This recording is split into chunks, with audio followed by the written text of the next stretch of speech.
Salsabil Chelila, vous êtes directrice du bureau de Human Rights Watch à Tunis. Vous alertez sur la situation des migrants dans ce pays. Qui peut sauver ces migrants d'origine subsaharienne?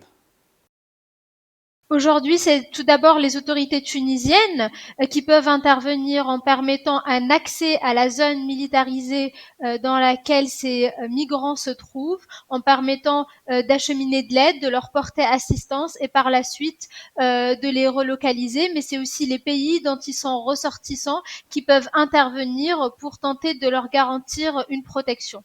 Vous alertez sur la situation des migrants dans ce pays et vous appelez les autorités à cesser les expulsions. Est-ce que vous avez parlé aux autorités tunisiennes et qu'est-ce qu'elles promettent? Oui, tout à fait. Nous appelons le gouvernement tunisien à cesser les expulsions et à porter une assistance immédiate. Nous avons essayé de les joindre par téléphone, que ce soit le ministère de la Défense ou de l'Intérieur, et nous n'avons pas reçu de réponse sur la situation au niveau des frontières. Il n'y a pas eu non plus de déclaration publique concernant ce qui se passe. Et aujourd'hui, nous avons des témoignages de migrants qui disent que les forces de sécurité, dans certains cas, qui sont allées les récupérer et puis les arrêter de façon arbitraire à Sfax, leur ont dit qu'ils agissaient pour les protéger des violences à Sfax. Et à la suite, certains d'entre eux se sont retrouvés soit à la frontière libyenne, soit à la frontière algérienne. Mais nous n'avons pas plus de détails aujourd'hui sur exactement le point de vue des autorités et leurs agissements d'un point de vue officiel.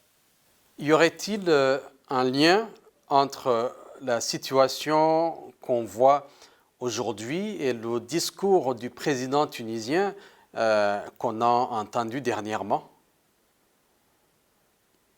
Oui, tout à fait. Nous sommes aujourd'hui dans une situation où, depuis plusieurs mois, il y a des tensions, il y a un discours raciste et il y a des tensions attisées par notamment le discours du président datant de février. Nous avons eu une résurgence aujourd'hui de cette violence contre les migrants africains noirs et c'est en lien avec le contexte général, avec les autorités qui refusent de reconnaître ici du racisme, qui refusent de reconnaître des politiques discriminatoires et qui en quelque sorte attisent finalement cette haine raciale. Nous sommes aussi dans une continuité de la politique répressive du président Kais Saied, que ce soit vis-à-vis des migrants ou de ses opposants de façon générale.